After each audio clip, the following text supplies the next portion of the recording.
Hello all, and welcome back to another episode of the GameTimeCT Pick'ems podcast. I'm your host, Pete Paguaga, and as always, I am joined by the Sean Patrick Bowley. Sean, what is up? We're getting down to it. All right, let's go. Yeah, I didn't do great. I didn't do great last year, but thankfully the leader didn't do well either. So still some hope.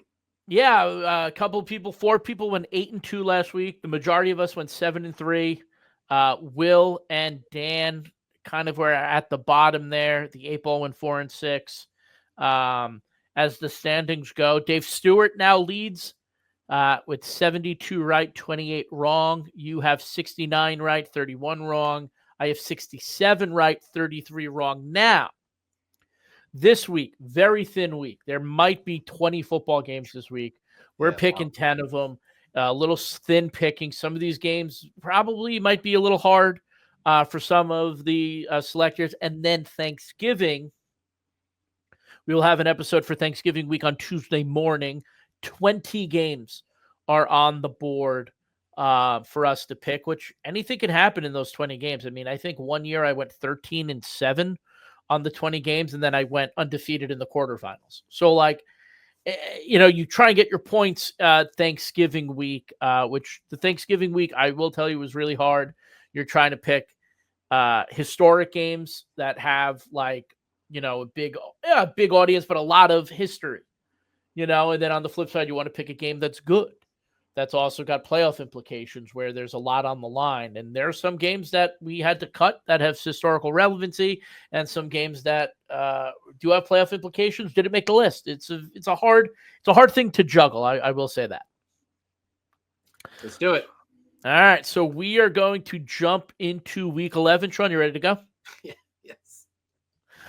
All right. The first game, we have the Mayor's Cup. This a historical relevant game that gets played the week before the Thanksgiving week of football. We have Hall versus Conard. Hall 2-7 on the season. They do have a big win against Glastonbury. They're going on the road in West Hartford over to play Conard. Conard coming off a pretty convincing win against Platt. Sean, who do you like in the Mayor's Cup? Pete, Hall has actually had the bigger of the win. I mean, this is going to be either toss-up game, but because Hall has shown up, they knock off Glastonbury, right? Yep. Which, had not been for that loss, Glastonbury would probably be looking at home game right now in Class LL. But, that was a big one for Hall to win that game. Because they've shown up in those games, I like them to beat Conard this year, even though Conard has more wins. All right, you're going with the Titans. Hall has won the last 3. Really? The scores have been, 21-15, 21-14, and then last year Hall beat them 40-0. For that reason as well, I am going with Hall in this game too. I just think that they've gotten the better of this series. Like you said, they do have the better win on the season against Glastonbury. And these teams it's just always such a fun game, and it's usually so even. Before those last games, it was a 3-point win for Conard. I think came down to a last field goal. So this game is always very close. But I'm going to go with Hall as well. All right, to the CTC we go. Northwest United, 8-0 on the road to face Cheney Tech. Cheney Tech is 6-3. I got to see Cheney Tech a couple of weeks ago, last week actually, against Bullard Havens, and they hung tough. They are pretty banged up. Coach Benito said that they were going to try really hard and pull whatever they could out of the playbook to try and get past Bullard Havens, and they hung tough, but they weren't able to win the game. And Northwest United's kind of rolling here. I'm going to go first on this one. I'm going to take Northwest United for now. For now? I mean, as opposed to tomorrow? As opposed to maybe the week of Thanksgiving when they got ATI. But I'm going to go with Northwest United in this one. Sean, who do you like? Yeah, I'm going to go with Northwest United too, and they're in the guise of a CTC school playing an actual CTC school. Cheney Tech's kind of fallen off a little bit that one, and I don't know. That's they need to get this win to get both teams need to get this win to get in the playoffs. Northwest United, especially, a win will basically put them in. Cheney Tech desperately needs it too, but I like Northwest United better. All right, to the Pequot. Morgan, Old Saybrook, Westbrook, 1-8 on the road to SMSA, who is also 1-8. Morgan's only win this year came against Weaver, who is 2-7. Weaver beat Coventry and Crack in overtime, and SMSA's win is against Coventry. Trying to piece together some things here, but Sean, who do you like in this Pequot crossover matchup? Oh boy, I'm gonna go. Oh man, it's really tough because Northwest Morgan they showed up against Valley week 1. I mean, I don't know how much they only lost by 10, but since then it's been real tough. I mean, North Branford is a little bit. I like Morgan. I think they'll be fine in this game.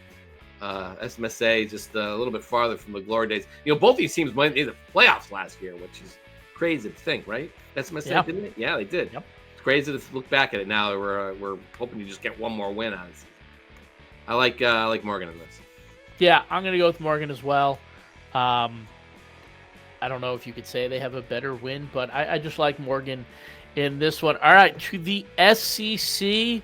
We got a little fun matchup. We got Wilbur Crossing. We got Wilbur Cross 1-7 on the road against Harding, who is also 1-7. Now, both of these teams' wins came against Bassick.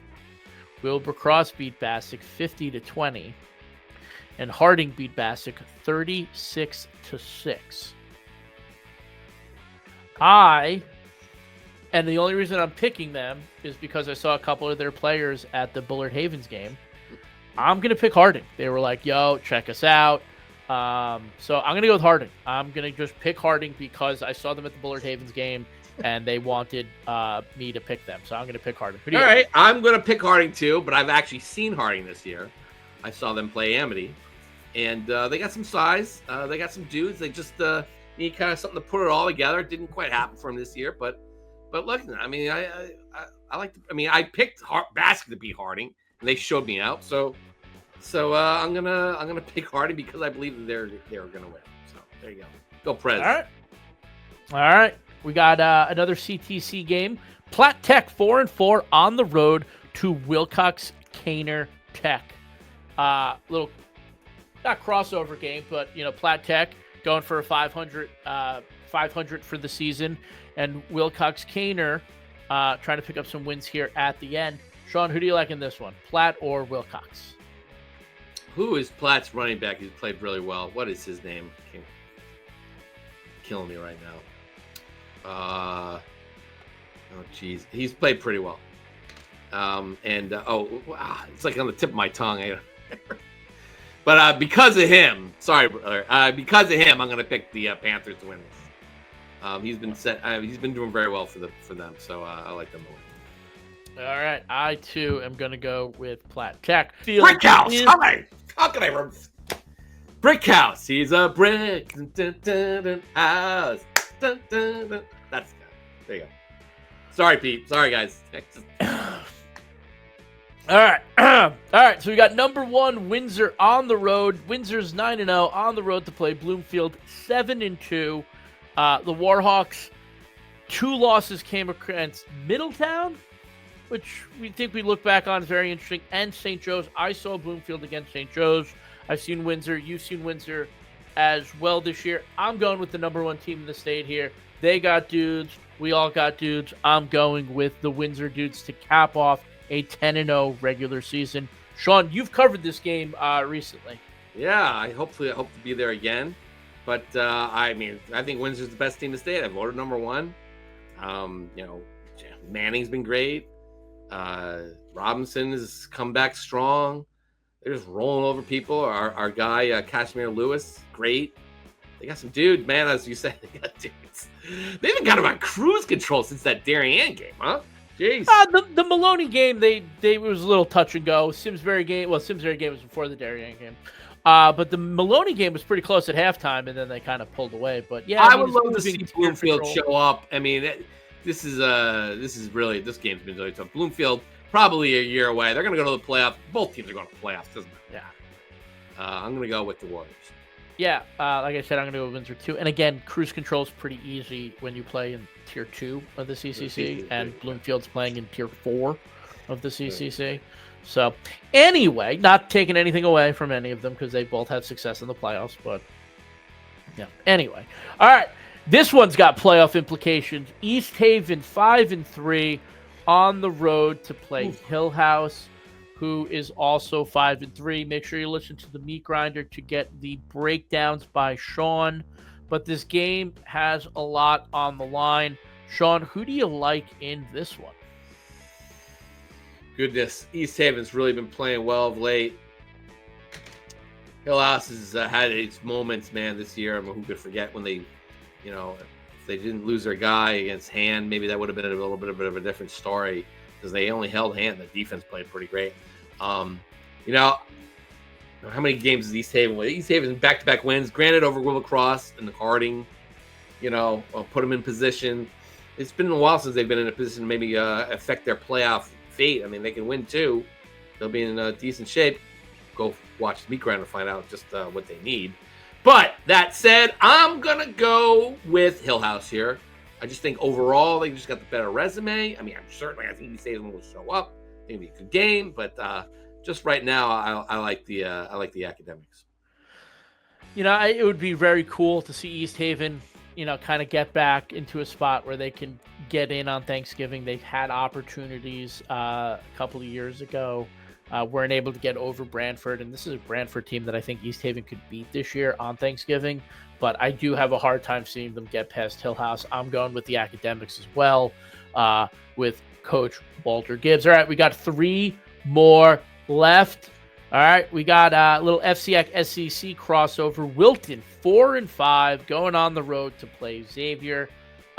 Wilton has found themselves playing in this week 11 ever since Trinity Catholic closed. They've been kind of bouncing around against opponents. I believe they played Shelton last year in this week. Yeah. I could be wrong. So Wilton just gets an SEC opponent that doesn't have a Thanksgiving game on week 11 to end their season. I am correct. They did, because I'm pretty sure Wilton had to wait out 2 weeks to see if they were actually going to play. Anyway, Wilton, Xavier, Sean, who do you like in this one? Wilton's burned me so many times this year. I feel like I think I picked them against them all the time, and they always burn me. I'm going to go with Wilton. Xavier giving up 60-something points against Hand. Granted, Wilton's not Hand, but I think Wilton's just been listen, Wilton beat Greenwich. Kind of off to the sunset for this group, especially our guy Joey Haggerty, and what a great run they've had. But I'm gonna go with the Warriors in this. I think they'll go off on a high note. All right. They might not put 61 up, but Wilton did put 46 up last week against Brian McMahon.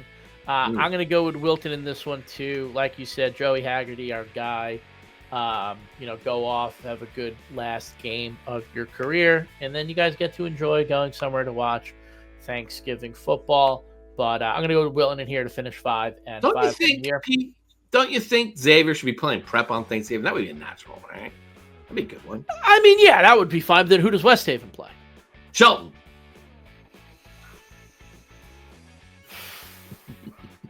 Yeah. Well, you had an answer.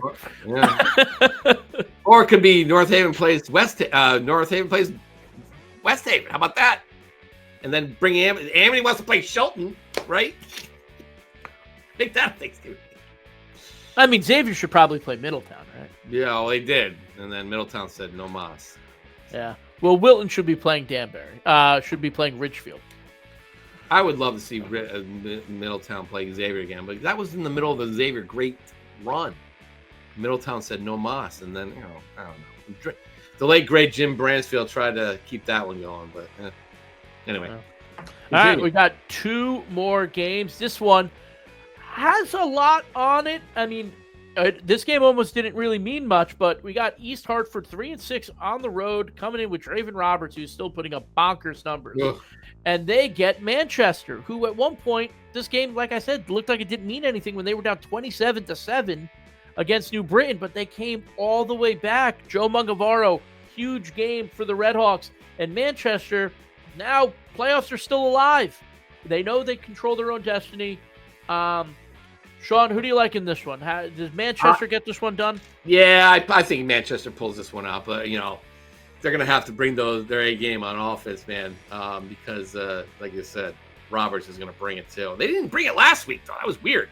They won a game 6. The defense finally showed up. Who they beat last week? It was Hall. They beat Hall 13-6. Yeah. I mean, what did Hall do? Hold the ball the whole time. But I mean, Manchester is points away from going to the playoffs. This will seal it, and they need to get a good seed because it's a tough playoff out there. But I've seen Manchester. They finally turn around after a couple kind of clunkers. I like the Warhawks. The Warhawks. I mean the Redhawks. The Redhawks. The Warhawks. Warhawks. We picked them 2 games ago. Yeah. All right.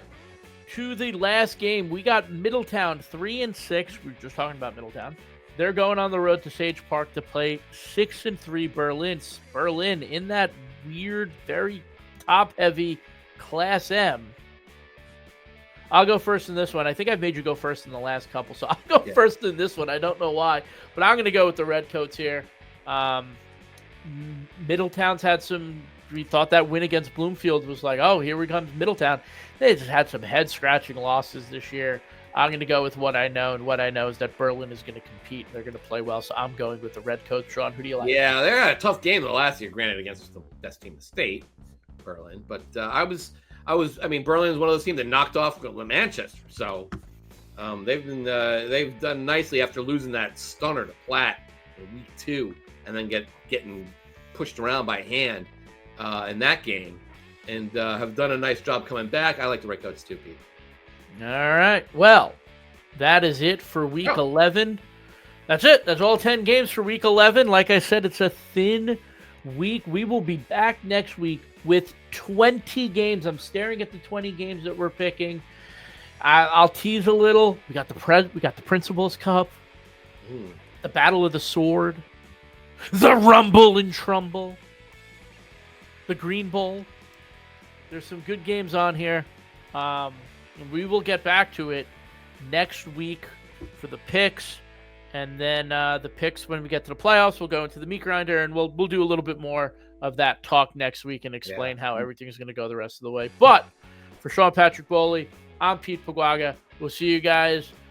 We'll see you guys out at the field, and then we'll see you guys back here next week for the meat grinder and the picks. Peace.